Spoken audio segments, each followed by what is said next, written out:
about the way you're going to IPO it.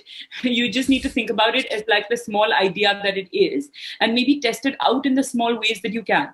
So, for example, with Dryfix for us, what we did is we made sure that we went to so Dryfix is a hairstyling club. We had started a chain of hairstyling clubs, and we wanted to know whether, and it was the first in India, it didn't exist. So we wanted to make sure that there was a sort of market in India for it. So we decided to go to gyms and give a day of free hairstyling and see whether people would even show up, whether it made sense for people to come and do hairstyling without having to do your nails and your threading and your hair color and all of that with it, which is what the Indian women consumer is used to right now. So you need to find small ways that you can test your business and something that you're willing to give. Some people are willing to give their time. Some people are willing to give their money. Some people are willing to give small little things that don't maybe affect them in their daily life, that you can test your idea with, and you can quickly realize whether you want to take it forward or not. Right? And if you do these small tests, you don't need to go and tell 100 people about it, go and advertise it everywhere, but you can do these small tests. You can do like a small survey. You can do something small that kind of takes you to the next step, that makes you realize whether, oh, was this just a small idea, or am I taking this a little further? You know, another thing which I've realized, when like you said about starting, you need to start doing things in your own and all, it kind of tells you what you don't want to do also. Like even in business, you said when you're doing these small surveys, these small tests and all that stuff, it's kind of linked that, okay, now you know that this idea didn't work. So you know what not to do ahead, and you know what to do ahead. So that I think that like doing these tests and all can be like a really amazing thing. And also, how do you convince yourself to take that risk up though? Like I said, these tiny tests that you do kind of give you a little bit more confidence, because it's not just based on your head anymore. It's based on actual sort of statistics. It's actual data out there that tells you that, okay, out of 100 people, 80 people seem to care about this product, and 40 people seem to buy my competitor. Or you have real data in front of you. So I feel like those tests really help.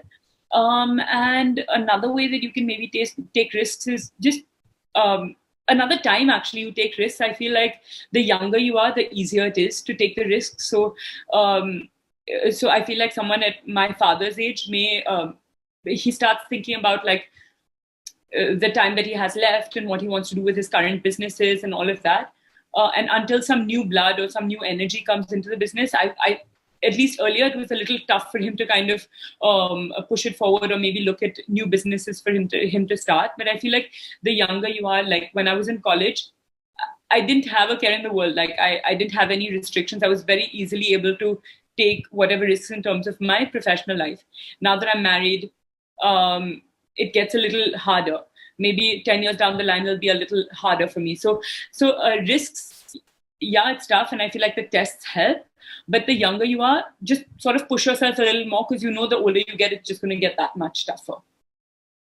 I mean, I'm not sure about this, but I've actually thought about this a lot, which is I feel the reason is I'm not sure. Maybe I may be wrong about this, but is it because when we are younger, there's a lack of responsibility that we have? Like we don't have to take care of the family. We don't have to put food on the table, or there's not someone waiting for us at home and all, versus when people, as they get older, they have families, they have to think about their children, they have to think about their aging parents, they have to think about what's left and what to do ahead and all.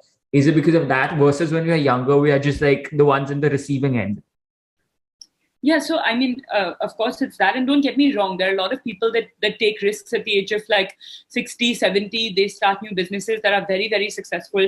If you see this Arvind Aike, I think he started at like 58 or 60, and it's turned out to be a huge success. So there are a lot of people that do have this kind of energy at that age, but it definitely isn't the norm. I feel like the norm, like you said, is because you don't have responsibilities when you're younger. You don't have the restrictions, and you're not comfortable in any form of life, right? You're still looking forward to what is to come. So I mean, there's no real structure to anyone's life, but I feel like between like 20 to 40 is really like your building years. Like you can create a lot within then, and post 40 also you can, but just 20 to 40 I feel like is kind of the pushing years. But then, like when you're taking